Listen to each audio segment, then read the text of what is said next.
안녕하세요. 반갑습니다. 이번 주 부동산 이슈 이야기해 보겠습니다.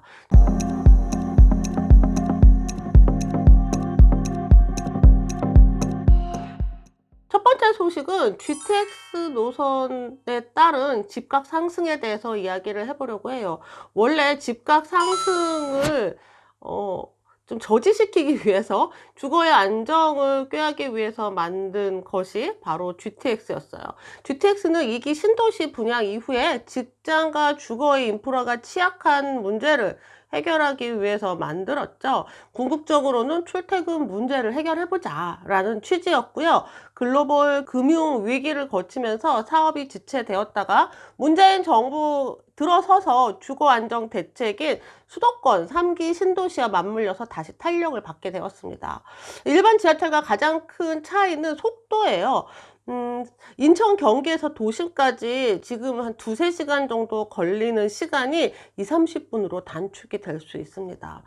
3기 신도시로 지정된 남양주 왕숙, 하남 교산, 인천 계양, 고양 창릉, 부천 대장은 GTX 주요 역과 연결되면서 만성적인 고통의 불편을 해소할 수 있도록 기대를 모으고 있어요. 그러다 보니까 GTX 역마다 가격이 폭등하고 있는데요. 화성 청계동에 있는 동탄역 센트럴 푸르지오 아파트는 2014년도에 분양권이 3억 4,592만 원에 거래가 됐는데 지난 6월만 해도 뭐 6억 9천 정도였거든요. 근데 올 6월에는 8억 9천에 거래가 되었습니다. 1년 새 2억 원이 껑충 뛰게 되었죠. 마석에 있는 다세들도 가격이 오르고 있습니다. 2018년도에 입주한 화도읍에 있는 빌라는 입주 당시에 2억 3천에 거래가 됐는데 3년이 지난 지금 호가가 3억이 넘게 되고 있고요. 남양주시의 빌라 거래가 눈에 띄게 늘고 있어요. 같은 기간에 경기도 빌라들의 거래량이 다 늘었거든요. 순위를 보면 수원, 용인, 안산, 남양주, 의정부, 파주, 양주, 동두천 순인데요. 모두 GTS와 연관이 있습니다.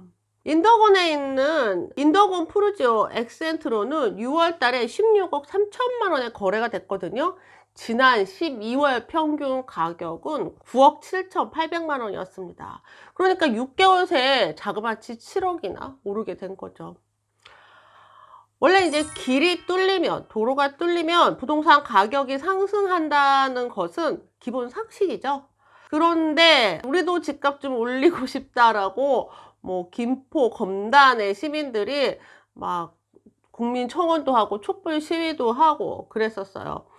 그러다 보니까 이제 정부에서 취소됐던 계획을 다시 일으켜서 GTX D 노선을 GTX B 노선과 연계해서 용산으로 연계하겠다라고 계획을 다시 추가했죠. 이렇게 도로의 사정, GTS의 사정에 따라서 집값이 오를 거라는 건 너무너무 자명한 일인데요. 그런데 지금 와서 새로 투자를 하시려는 분들께서는 주의해야 하실 점이 있습니다. 교통 호재가 반영이 되는 정도는 착공, 완공, 개통 시기에 따라 좀 차이가 있어요. 그리고 이미 집값이 반영이 됐다면, 호재가 반영이 됐다면 앞으로도 계속 똑같이 오를 거라고 생각을 하면 큰 오산이시고요. 중간에 이런 계획들은 지체되거나 변경될 수 있다는 것을 반드시 유념하셔야 돼요.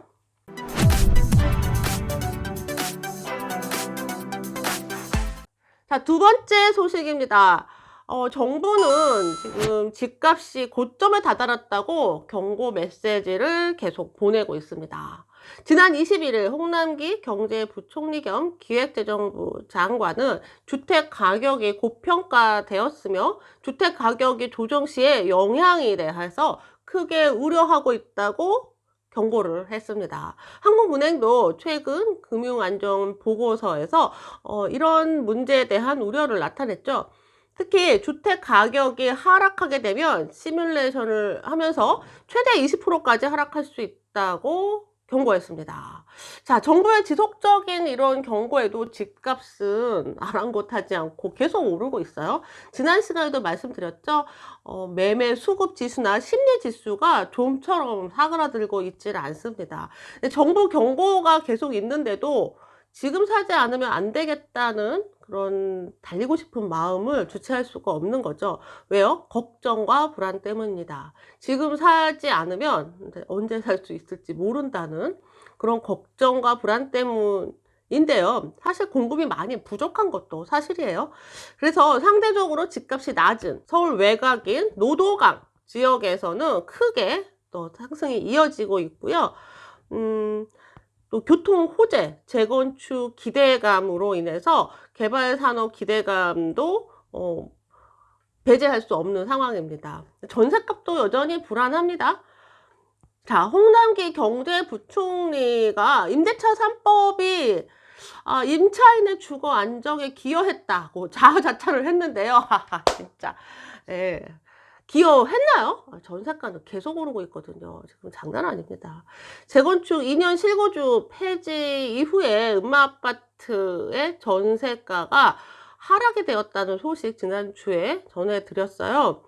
그만큼 전세 물건은 매우 부족하고 전세 상승률은 계속 오르고 있는 상황이에요. 특히 노원, 도봉, 아까 저평가됐던 곳들도 높은 상승을 보이고 있고요. 특히 동작구는 정비사업 주요 수요로 인해서 상승폭이 또 소폭 높아졌습니다. 자, 임차인들의 문제뿐만이 아니라 임대 시장이 매우 불안한 상황에서 전세금 반환 보증 보험에 대한 이제 임대인들의 저항이 커지고 있어요. 다음 달 18일, 8월 18일이면 임대사업자의 전세금 반환 보증 보험에 대한 가입이 전면 의무화가 됩니다. 그동안은 임차인들이 필요에 의해서 임의로 가입을 했었는데요. 이제 임대인이 그 보험료를 부담을 하고 의무적으로 가입을 해야 되는 거죠. 임대인이 먼저 가입을 하고 임차인한테 일부 비용을 받을 수 있는데요. 이 절차나 내용이 상당히 현실적이지 않아서 문제가 되고 있습니다.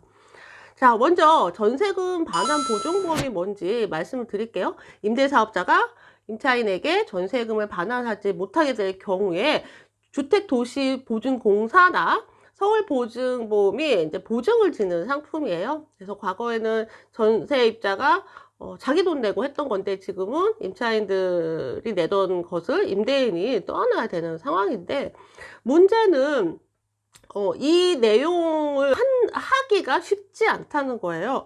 몇 가지 제약들이 있는데요.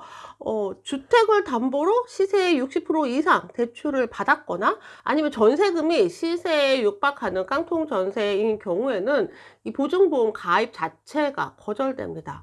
임대인은 이 보험에 가입하지 않으면 과태료를 받게 되는데 지금 상황에서 이 가입을 할 수도 없는 진퇴양난, 앞으로도 뒤로 못 가는 그런 상황이에요. 자, 예를 들어서 등록 임대 주택의 시세가 5억 원인데 60%, 3억 이상 대출을 받았다면 이 물건에 대해서는 보증보험을 가입할 수가 없게 돼요.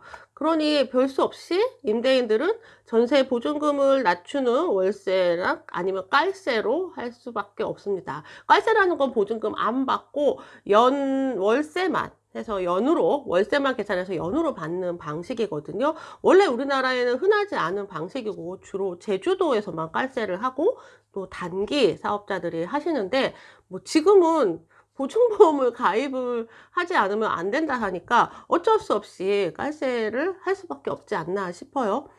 또 다세대 빌라 임대 사업을 하는 이런 사람들 같은 경우에는 물건을 한 개만 가지고 있는 게 아니잖아요. 물건을 여러 개 해서 임대 사업을 하고 있는데 물건 하나마다 몇십만 원씩 보증보험을 가입하게 되면 결국 그 보험료는 임차인에게 전가할 수밖에 없을 겁니다. 임대인이 뭐 사업하기 위해서 하는 건데 나라에 세금 내기 위해서 보증보험 가입하기 위해서 임대사업 하는 거 아니니까 말이죠. 자, 그러면 보험료가 얼마나 되는지 볼까요? 주택 가격이 동일하게 3억 3천만 원인 두 빌라의 경우 전세 보증금으로 2억 9천만 원을 받을 때와 보증금 2억 원, 월세 35만 원을 받을 때가 매우 다릅니다. 2억 9천만 원 받을 때는 보험료가 18만 6,760원이에요. 그런데 보증금 2억에 월세 35만 원으로 하게 되면 보험료가 4,060원입니다. 당연히 반전세 내야겠죠. 뭐 18만 원 적은 돈이라고 생각하시면 안 돼요. 10개만 되면 180만 원이거든요. 자, 집값 급등의 화살을 다주택자에게 돌리고 있는 정부. 근데 그 피해는 결국 세입자, 임차인들에게 돌아갈 수밖에 없는 상황이 매우 안타깝습니다. 이번 주 공공분양 소식입니다. 주변 시세 70%에서 80% 수준으로 공급되는 공공분양 1만 호에 대한 청약이 올 하반기 진행됩니다. 한국토지주택공사에 따르면 신혼부부, 청년, 일반 수요자 등 다양한 수요층의 주택 마련과 주거 안정을 위해서 올해 하반기 19개 단지에서 분양주택 1만 1,070호에 대한 입주자 모집이 진행됩니다. 이 공공분양주택은 3기 신도시 등 올해 시행되는 사전 청약과 별개로 운영됩니다. 하반기에 돌입하는 공공분양주택은 유형별로 일반 공공분양 6,113호와 신혼희망타운 3,345호, 10년 공공임대주택 715호가 있습니다. 지역별로는 주택 수요가 많은 경기, 서울, 인천 등 수도권의 전체 물량의 60%가 넘는 호수가 배정이 되고 광역시 기타 지역의 나머지가 순차적으로 배정이 될 예정입니다. 청약 자격은 일반 공급, 특별 공급 모두 공공분양주택 청약 자격과 동일하고 분양을 전제로 한 임대주택이므로 청약 통장을 사용합니다. 공급 대상, 사업지구, 물량, 청약 일정 등 청약에 관련한 자세한 사항은 LH 청약센터에 게시된 공고를 참고하시거나 LH 콜센터에서 확인하실 수 있습니다. 자, 공공임대주택이요. 잠시 이용하셔요. 그리고 그 시간 동안에 열심히 종잣돈 모으셔서 반드시 내 집 마련하시길 바랍니다. 공공임대주택에 발 묶이시다가 정말 10년, 20년 돼서 내 집 마련하려면 너무 힘들어요. 자, 이번 주 부동산 이슈는 여기까지입니다. 저는 다음 주에 또 뵐게요. 안녕.